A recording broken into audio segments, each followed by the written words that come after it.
días a todos.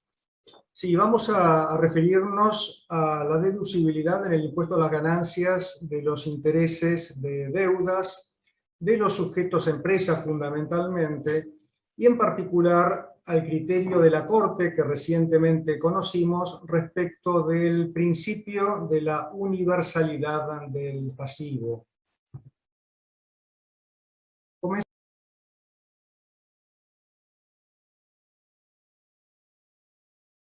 Que nos ocupa.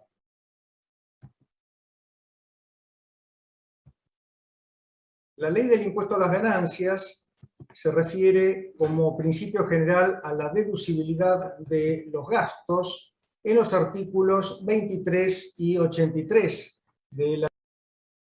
No podremos deducir los gastos vinculados a esas ganancias. En línea con lo que dispone el artículo 23, el artículo 83 también establece que los gastos deducibles son los efectuados para obtener, mantener y conservar las ganancias gravadas por el impuesto y se restarán de las ganancias producidas por la fuente que las origina.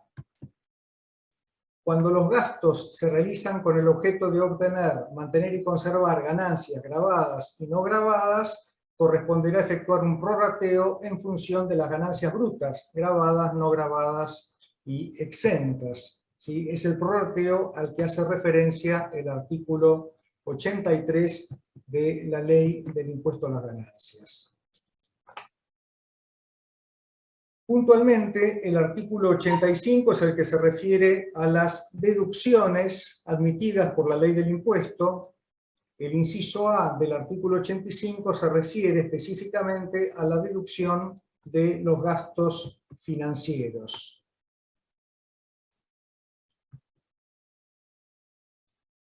¿Cuáles son los gastos financieros comprendidos en este inciso A del artículo 85? Los intereses de deuda, sus actualizaciones, las diferencias de cambio y los gastos constituidos por la toma, renovación y cancelación de las deudas de carácter financiero. Establece este artículo 85 un tratamiento diferencial, en principio, después lo vamos a ver, conforme se trate de sujetos personas humanas, sucesiones indivisas o sujetos empresa. En cuanto respecta puntualmente a los sujetos personas humanas, sucesiones indivisas, el principio de causalidad del artículo 83 se tiene que aplicar conforme el principio de pertenencia o de afectación patrimonial. ¿Qué quiere decir esto? Que procede la deducción cuando pueda demostrarse que los gastos financieros se originan en deudas contraídas por la adquisición de bienes o servicios que se afecten a la obtención, mantenimiento o conservación de ganancias gravadas. Por ejemplo, se toma un préstamo para la compra de un inmueble con destino a alquiler, podremos deducir los intereses de esa deuda porque la renta del inmueble está alcanzada por el impuesto a las ganancias, alquileres, ganancias de la primera categoría. Si se toma una deuda para comprar acciones de una sociedad del exterior, también podremos efectuar la deducción de los intereses de la deuda contraída, puesto que la renta que genera las acciones de la sociedad del exterior se encuentra alcanzada porque son los dividendos, renta de fuente extranjera, segunda categoría, gravada por el impuesto a las ganancias. Si por el contrario se tomara una deuda para la compra de acciones de una sociedad del país, podremos en principio deducir el interés por el criterio general del artículo 83 de la Ley de Impuestos. Sin embargo, no lo podremos hacer porque expresamente se encuentra vedada tal posibilidad de acuerdo a lo que establece el artículo 100 de la Ley del Impuesto a las Ganancias.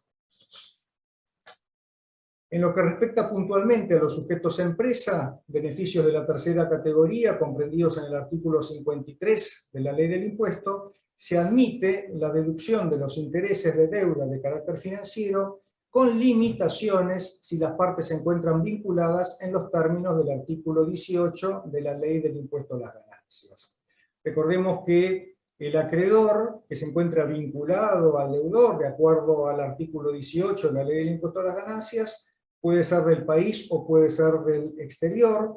La ley expresamente prevé supuestos en donde no resulta de aplicación esta limitación para la deducción de los intereses de deudas de carácter financiero. Por ejemplo, cuando el beneficiario de los intereses haya tributado el impuesto a las ganancias por esos intereses, aplicando la alícuota que corresponda, 25-30%, sobre los intereses percibidos, o si se trata, por ejemplo, de un beneficiario del exterior, que haya correspondido efectuarse la retención en la fuente, conforme lo establece la ley del impuesto, para pagos a beneficiarios del exterior. Y los límites que establece este inciso A del artículo 85 es de 1 millón de pesos por año fiscal o el 30% de la ganancia neta del ejercicio antes del cómputo de los quebrantos de ejercicios anteriores, de los intereses y de los gastos financieros objeto de la deducción y de las amortizaciones que resulten deducibles conforme la ley del impuesto a las ganancias. Estas han sido entonces las normas de la ley del impuesto que están relacionadas con la deducibilidad de los gastos financieros. Entonces tenemos el artículo 23, el artículo 83, deducción de gastos en general, y el artículo 85, puntualmente inciso A del artículo 85, que se refiere a la deducibilidad de los intereses de deudas financieras. Y el reglamento, este es un artículo muy importante, después lo vamos a volver a comentar. El artículo 190 del reglamento es el que establece el prorrateo de los intereses de los sujetos empresa. ¿Qué es lo que dispone este artículo 190?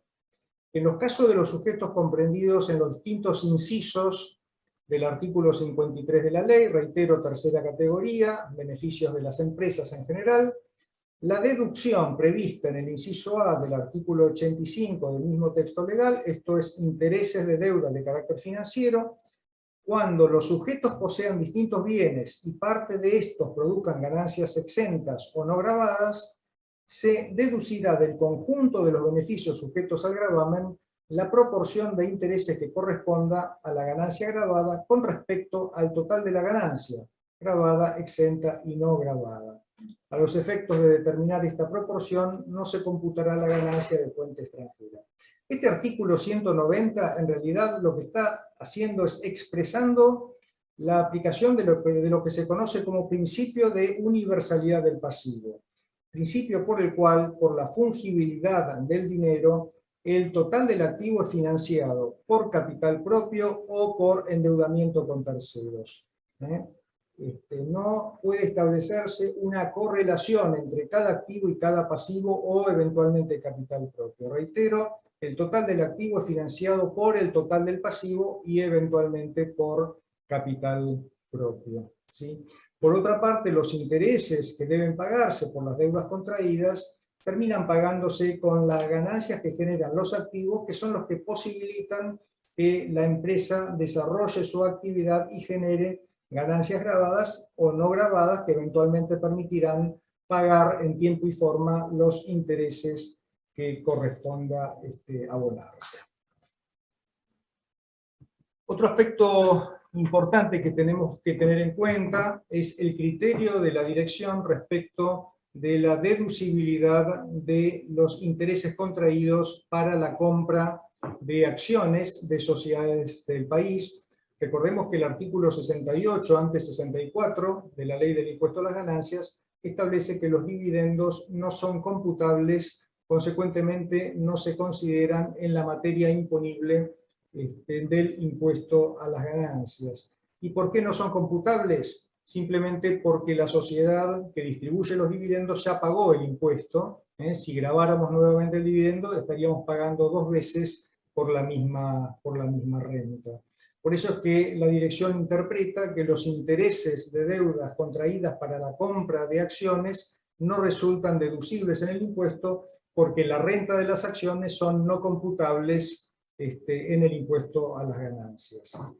Contra este criterio podríamos argumentar que la compra de acciones puede generar potencialmente resultados con dos expresiones diferentes. Por un lado, el resultado de la venta, que se encontrará alcanzado por el impuesto a las ganancias, y por otro lado, el dividendo cobrado, que si bien es no computable, claramente es una renta gravada. No es computable porque, reitero, la sociedad que distribuye los dividendos ya pagó el impuesto con anterioridad a la distribución. En definitiva, el impuesto que paga la sociedad termina de alguna forma incidiendo en cabeza de los accionistas porque estos perciben un menor importe de utilidades distribuidas como consecuencia del impuesto a las ganancias que tributa la sociedad que distribuye los dividendos.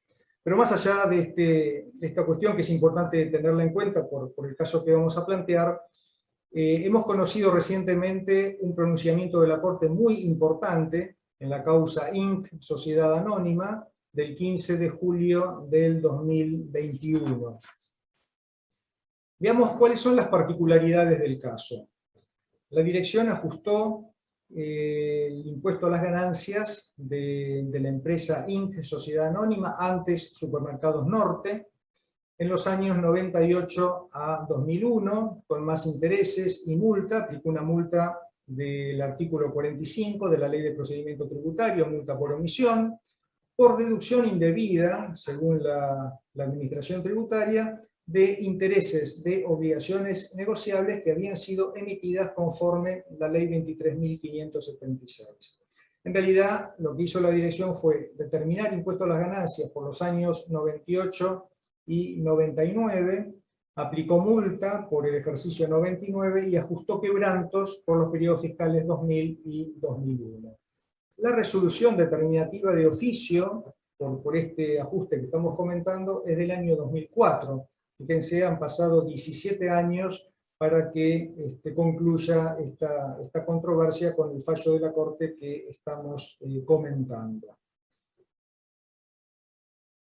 El fisco consideró que no resultaban deducibles los intereses de las obligaciones negociables emitidas por la compañía porque los fondos se habían aplicado a la compra del paquete accionario de Compañía Americana de Supermercados, Sociedad Anónima, operación no destinada a obtener, mantener o conservar la ganancia gravada.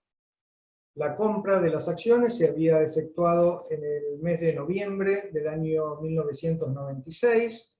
Se había efectuado la compra a través de un préstamo puente bancario. Este préstamo bancario se termina cancelando pocos meses después, en febrero del año 1997, con el producido de la colocación de las obligaciones negociables. Pocos meses después, en junio del año 97, Inc. Sociedad Anónima absorbió por fusión a Compañía Americana de Supermercados en el marco de lo dispuesto por el artículo 77 de la Ley del Impuesto a las Ganancias. También modificó el nombre, pasó a denominarse Supermercados Norte, cambió obviamente el objeto social, amplió el objeto para poder llevar a cabo la actividad que realizaba la compañía absorbida, esto es venta minorista a consumidores finales, la actividad propia del supermercado. ¿Sí? Todo esto se hizo conforme se inscribieron las modificaciones en la Dirección General Impositiva, y reitero, la reorganización se había efectuado en el marco de lo dispuesto por la Ley del Impuesto a las Ganancias, artículo 77 y concordantes. El Tribunal Fiscal, Sala B, revoca el ajuste, básicamente por dos razones. En primer término, consideró que el objeto social de Inc., que era la compañía absorbente, incluía las actividades financieras y de inversión, razón por la cual la emisión de las obligaciones negociables que había efectuado la compañía formaba parte de su giro comercial.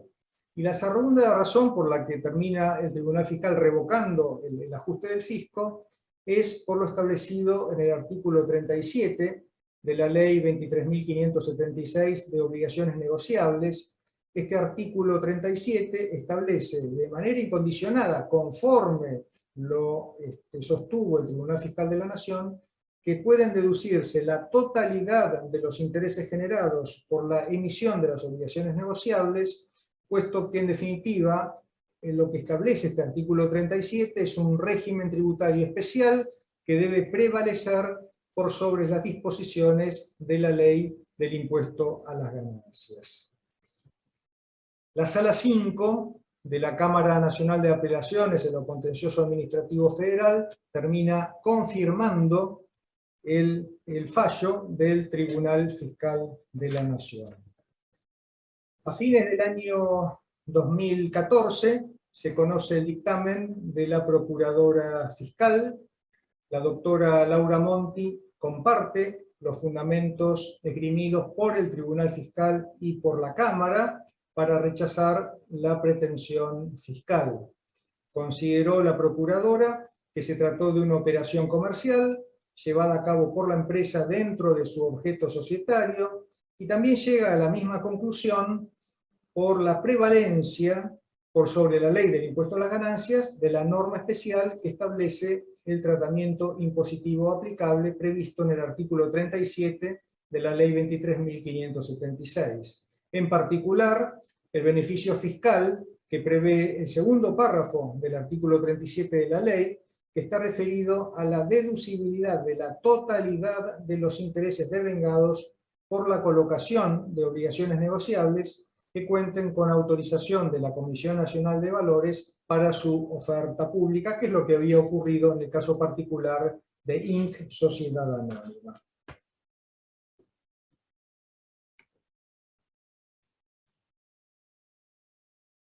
El fisco deduce recurso extraordinario ante la Corte, y la Corte, en sentencia del 15 de julio del 2021, termina revocando la sentencia de la Cámara, rechazando los dos fundamentos que dieron sustento tanto a los fallos del Tribunal Fiscal como de la Cámara, que terminó actuando en el caso, recordemos, Sala 5 de la Cámara.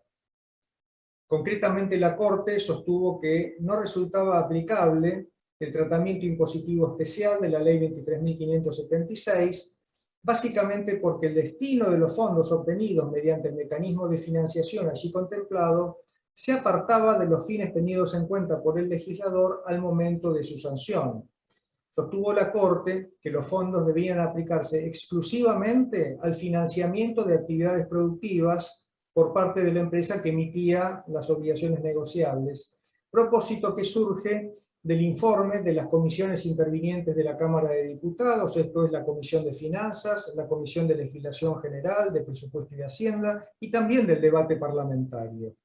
En el caso particular, bajo análisis, las sumas obtenidas por Inc. Sociedad Anónima habían sido destinadas no al financiamiento de actividades productivas, sino a cancelar el precio de compra de las acciones de Compañía Americana de Supermercados a su anterior dueño.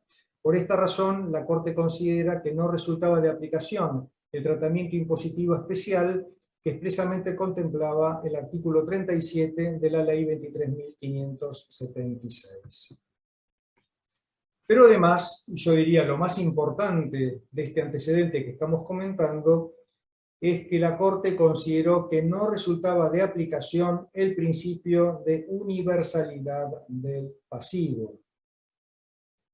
Sostuvo el máximo tribunal que el principio de afectación patrimonial o de pertenencia, que surge del inciso A del artículo 85, que ya comentamos, no queda limitado a las personas físicas y sucesiones indivisas que tributan según la teoría de la fuente. Esto es, recordemos, cuando se trata de ganancias, rentas, enriquecimientos susceptibles de una periodicidad que implique la permanencia de la fuente que los produce y su habilitación, sino que también, sostuvo la Corte, resulta de aplicación a los sujetos de la tercera categoría o empresa que tributan según la teoría del balance. Recordemos, teoría según la cual todo tipo de enriquecimiento se encuentra alcanzado por el impuesto, excepto que se encuentre expresamente exento por la ley del impuesto. Vale decir, no importa si el enriquecimiento, renta, beneficio es o no periódico, es o no habitual, permanece o no la fuente. Todo enriquecimiento se encuentra alcanzado por el impuesto para los sujetos a empresa, reitero,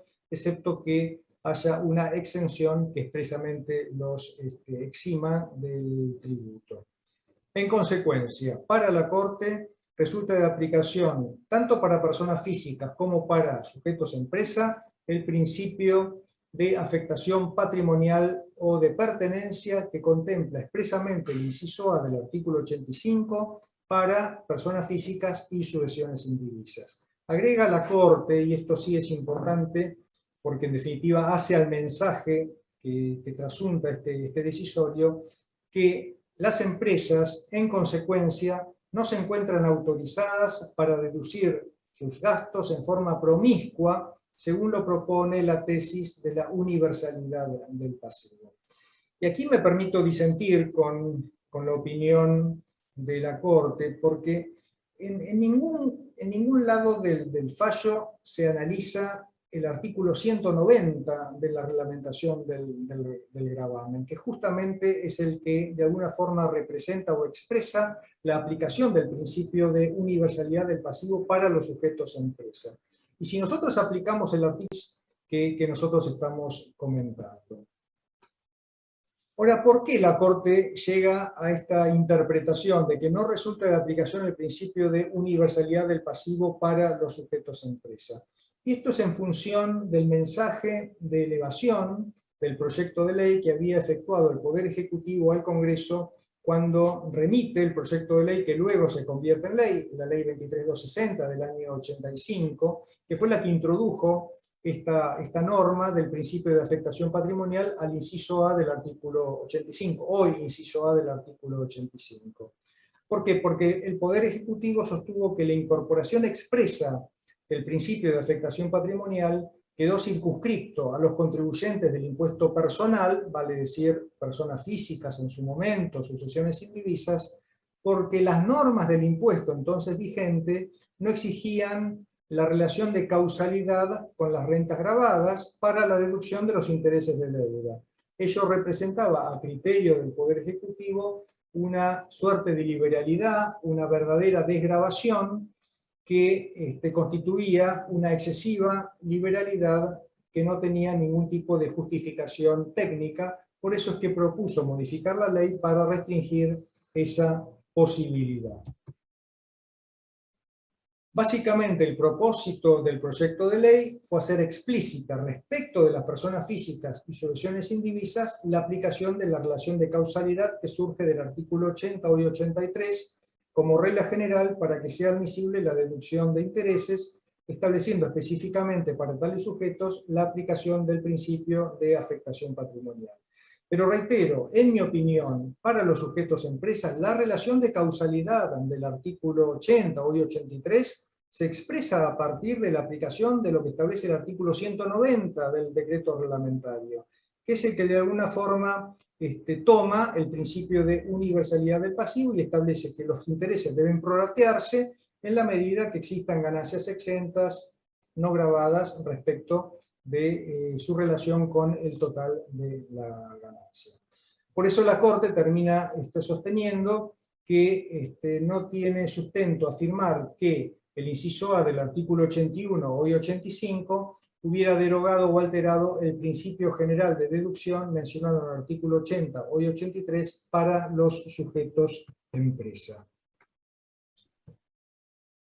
Termina la Corte sosteniendo que la deducción de intereses es improcedente en el caso particular bajo comentario, por cuanto el endeudamiento incurrido por la compañía no tuvo por finalidad llevar a cabo operaciones dentro del giro comercial efectivamente desplegado por Supermercados Norte, consistentes en generar ganancias gravadas a través de la explotación de supermercados, ni la de mantener o conservar su fuente, sino la de abonar el precio de compra de las acciones de Casa, compañía americana de supermercados, a su anterior dueño.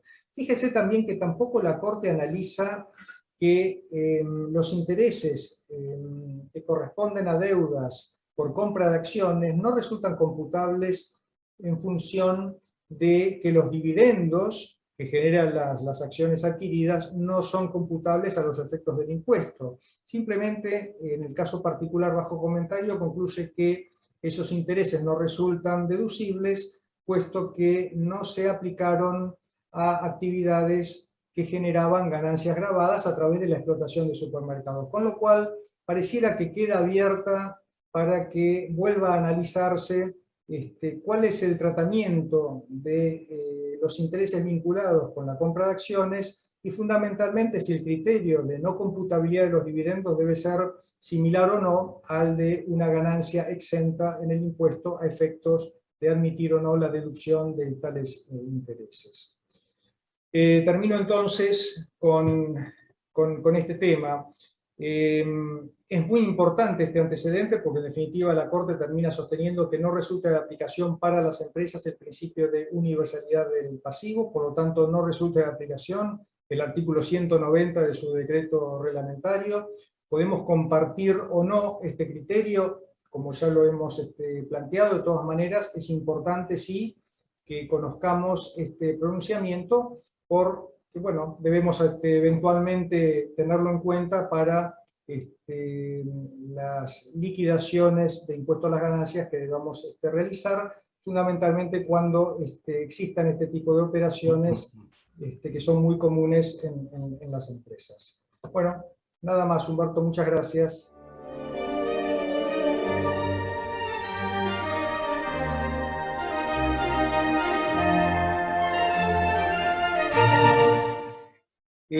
¿Por qué razón una persona humana puede deducir intereses por compra de acciones de una sociedad del exterior y no puede hacerlo si las acciones correspondieran a una sociedad del país? En realidad, por el principio de pertenencia o de afectación patrimonial, la deducción resultaría procedente en ambos casos, tanto si se trata de una sociedad del exterior que genera dividendos alcanzados por el impuesto a la alícuota proporcional que corresponda según la escala, como si se tratara de dividendos de una sociedad del país, en cuyo caso los dividendos estarán gravados a la alícuota del 7%. El tema es que por el artículo 100 de la Ley de Impuesto a las Ganancias, por las ganancias que están sujetas al impuesto cedular, esto es, transferencia de inmuebles, operaciones de compraventa de títulos valores no exentos y dividendos de sociedades del país, no corresponde la deducción que están contempladas en el artículo 85 de la Ley del Impuesto, y una de ellas, en su inciso A, es el de intereses de deudas de carácter financiero. Es por esta razón que no pueden deducirse los intereses financieros por la compra de acciones de sociedades del país en la medida que sean realizados por personas humanas o sucesiones indivisas. Deducción de intereses con empresas vinculadas. Si la beneficiaria incluye los intereses en su declaración jurada, pero no tributa por resultar quebranto del ejercicio, ¿son igualmente deducibles los intereses? Bueno, en este caso no se aplicaría el supuesto de exclusión que la ley contempla, porque la sociedad tiene quebrantos, no paga impuesto a las ganancias. De todas maneras, los intereses sí serían deducibles con la limitación que establece el inciso A del artículo 85, esto es, 1 millón de pesos por año o el 30% de la ganancia neta del ejercicio antes del cómputo de quebrantos de los intereses y de las amortizaciones que resulten deducibles en el impuesto a las ganancias. De todas maneras, recordemos que los intereses que no resulten deducibles por aplicación de los límites que la ley contempla pueden deducirse en los 5 ejercicios siguientes, considerando en cada uno de ellos el límite que establece el artículo 85 de la ley del impuesto. El fallo de la Corte recientemente comentado es muy específico, o hay que tomarlo como un criterio general de la Corte para las liquidaciones de tercera categoría. Bueno, respecto a este punto, el criterio de la Corte sobre la no aplicación del principio de la universalidad del pasivo en el caso de los sujetos a empresa no queda circunscrito al caso analizado, sino que es de aplicación general. Veamos, quisiera leer textualmente una parte del considerando séptimo del fallo comentado. Dice lo siguiente: en este punto es pertinente aclarar que, contrariamente a la conclusión a la que se llega en la sentencia del Tribunal Fiscal, confirmada por el ACUO y que se reseña en el considerando tercero infine de la presente, la aplicación del citado principio de pertenencia o principio de afectación patrimonial en materia de deducción de gastos que surge del inciso A del artículo 81, hoy 85, no queda limitada a las personas físicas y sucesiones indivisas que tributan según la teoría de la fuente, es decir, sobre aquellos rendimientos, rentas, beneficios o enriquecimientos susceptibles de una periodicidad que implique la permanencia de la fuente que los produce y su habilitación, sino que, esto es lo importante, también se aplica a los sujetos de la tercera categoría o empresas que tributan según la teoría del balance, es decir, sobre todos los rendimientos, rentas, beneficios o enriquecimientos obtenidos, cumplan o no el requisito de habitualidad que implique la permanencia de la fuente y su habilitación. Los que en consecuencia no se encuentran autorizados para deducir sus gastos en forma promiscua, según lo propone la tesis de la universalidad del pasivo. Claramente el criterio de la Corte respecto entonces de la no aplicación del principio de la universalidad del pasivo es claro, es para todos los contribuyentes, personas humanas, sucesiones indivisas y sujetos a empresa. De todas maneras, reitero, habría dos aspectos importantes a tener en cuenta que, en mi opinión, pueden dar origen en el futuro a otras interpretaciones. El primero de ellos es que la Corte no tuvo en cuenta en su análisis el artículo 190 de la reglamentación del impuesto a las ganancias, que es la expresión de la aplicación del principio de la universalidad del pasivo.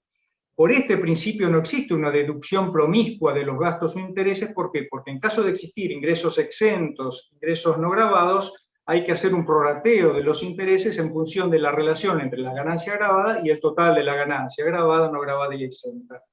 Y el otro aspecto importante que tenemos que tener en cuenta es que tampoco la Corte opinó puntualmente sobre el carácter de no computabilidad de los dividendos. Es decir, si se tratan como una suerte de ganancia exenta a efectos de su consideración en el prorrateo de los gastos o de los intereses. Consideró, en el caso particular de Inc., que los intereses no resultaban deducibles porque no resultaron afectados a la generación de rentas gravadas, que era la actividad de Supermercados Norte puntualmente, por el cambio de denominación, porque en realidad se habían afectado tales intereses a la compra de acciones de Compañía Americana de Supermercados a su anterior dueño, pero nunca se refirió puntualmente al carácter de no computabilidad de los dividendos. De todas maneras, contestando puntualmente la pregunta que nos formularan, claramente la Corte se expidió con carácter general de que el principio de universalidad del pasivo no resulta de aplicación para los sujetos empresa. Humberto, gracias.